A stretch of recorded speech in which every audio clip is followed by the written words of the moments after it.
അതിന്റെ 4-ാം വാക്യം ഇങ്ങനെ പറയുന്നു. സ്തോത്രം.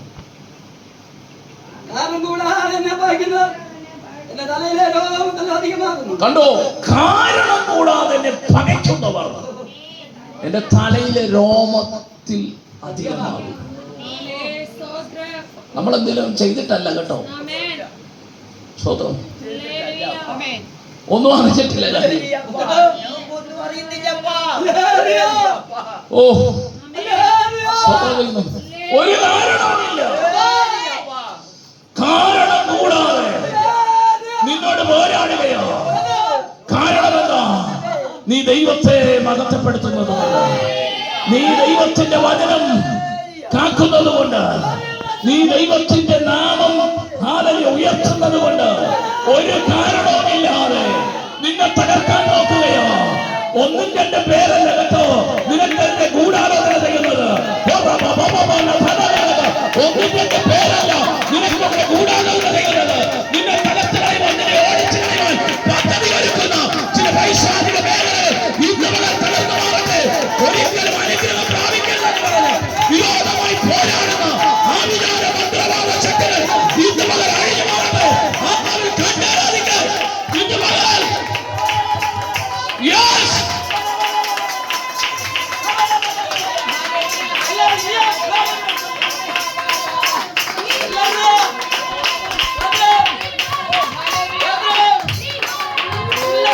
എന്നാൽ സങ്കീർത്തനക്കാരൻ പറയുക, രാത്രിയിലെ ഭയത്തിൽ പകൽ പറക്കുന്ന അസ്ത്രത്തെയും ഇരുട്ടിൽ സഞ്ചരിക്കുന്ന മഹാമാരിയെയും ഉച്ചയ്ക്ക് നശിപ്പിക്കുന്ന സംഹാരത്തെയും നിനക്ക് പേടിപ്പാനില്ല.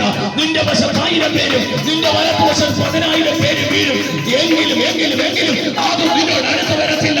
ഇന്ന് മുതൽ എത്ര പേർ കാമ്യം പറയാൻ കഴിയും? ഇന്ന് മുതൽ നീ ഇവിടെ ആരാധിച്ചു കൊണ്ടിരിക്കുമ്പോഴല്ലേ ഒരു സൈന്യം പോലെ ഒരു വഴിയെ വന്നവൻ 7 വഴിയെ ചിതറുകയോ. നിനക്കെതിരെ പോരാടുന്ന ചില മനുഷ്യരാകട്ടെ, ആരെ പൈശാചിക ശക്തിയാകട്ടെ, ഇന്ന് മുതൽ ദൈവത്തിന്റെ പ്രവൃത്തി അവിടുന്ന് വെളിപ്പെടാൻ പോകുകയാ.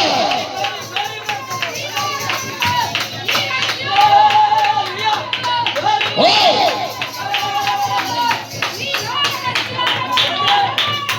ഇന്ന് പകലിൽ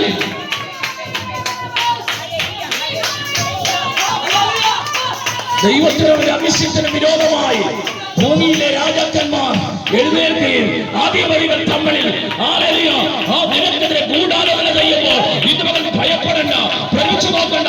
ഞാൻ നിന്റെ ദൈവമാകുന്നു, ഞാൻ നിന്നെ ശക്തീകരിക്കും, ഞാൻ നിന്നെ സഹായിക്കുമെന്ന് യാക്കോബിനോട് പറഞ്ഞത്. യാക്കോബിനോട് മാത്രമല്ല, നിന്നോട് എന്നോടും കൂടെ പ്രവചനമാത്മാവിൽ യെശയ്യാവ് വിളിച്ചു പറഞ്ഞത്. അങ്ങനെയെങ്കിൽ ഭയപ്പെടണ്ട കേട്ടോ. ഓ, ഇന്ന് മകൻ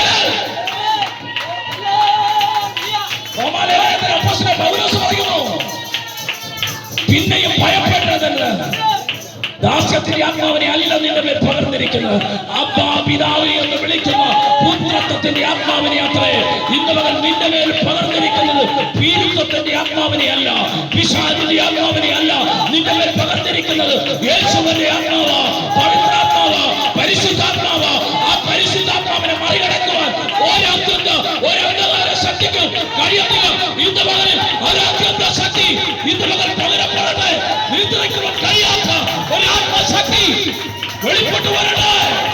വിട്ടുകൊടുത്ത് ആരാധിച്ചോട്ടെ.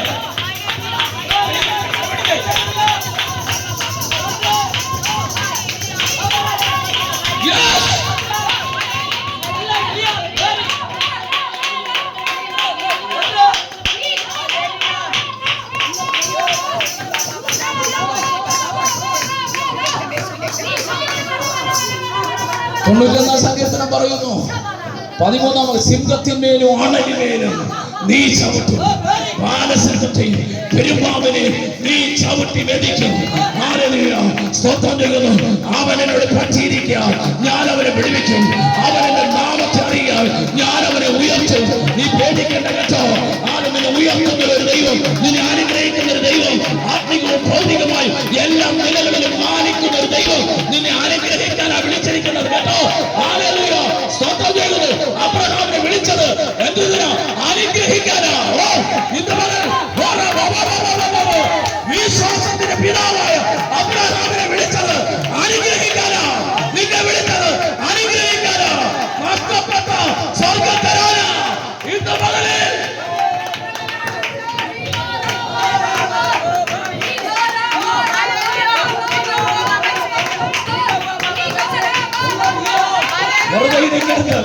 ആരാധിക്കരുത്. കരമടിച്ച് ശരീരം കരമടിച്ച് ആരാധിച്ചാണ്. ഓരോ ബൈബിൾ കാത്തു വെച്ചത് കരമടിച്ച് ആരാധിച്ചാണ്. ഇന്ന് പകരം പരിശുദ്ധാത്മാവിന്റെ ഒരു അളവത്തെ ശക്തി ഇതിനകത്ത് വെളിപ്പെടുത്തുന്നുണ്ട്. മൗനമായിരിക്കരുത്. ഓ രാജ്യത്തെ ശക്തി, രാജ്യത്തെ അഭിഷേകം, ഓ പരിശുദ്ധാത്മാവിന്റെ അളവത്തെ ശക്തി, ഓ വെളിപ്പെടണേ. ലിസിമോടെ മേൽ ഹല്ലേലൂയ. ആ സ്തോത്രം ചെയ്യുന്നു. ഓ വെളിപ്പെടണേ. യെസ് രോഗിയെ ബന്ധനങ്ങൾ അഴിയണേ.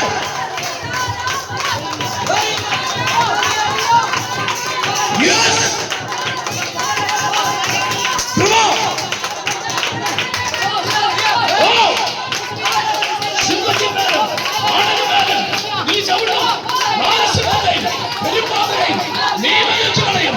മറ്റാരും വന്നിട്ടല്ല, നിന്നെ കൊണ്ടുവരെ സ്വർഗം ജയിപ്പിക്കാൻ പോകുകയാണ്. ശാരിയുടെ മേൽ ആത്മാവിന്റെ ഒരു സാധ്യത ശക്തി വെളിപ്പെടട്ടെ. ഇങ്ങോട്ട് പോരാടുന്ന പോരാട്ടങ്ങൾ അടിയുണ്ട്. ഓ വിശുദ്ധയുടെ മേൽ, നിരമാരുടെ മേൽ ഹല്ലേലൂയ സ്തോത്രം ചെയ്യുന്നു. ഓ ചീതയുടെ മേൽ, ദൈവത്തിന്റെ മാതാവിന്റെ മേൽ ദൈവത്തിന്റെ ആത്മാവ് ശക്തമായി ഇറങ്ങി വരികയോ. യെസ് ഓടണേ, അഴിഞ്ഞു മാറണേ. യെസ്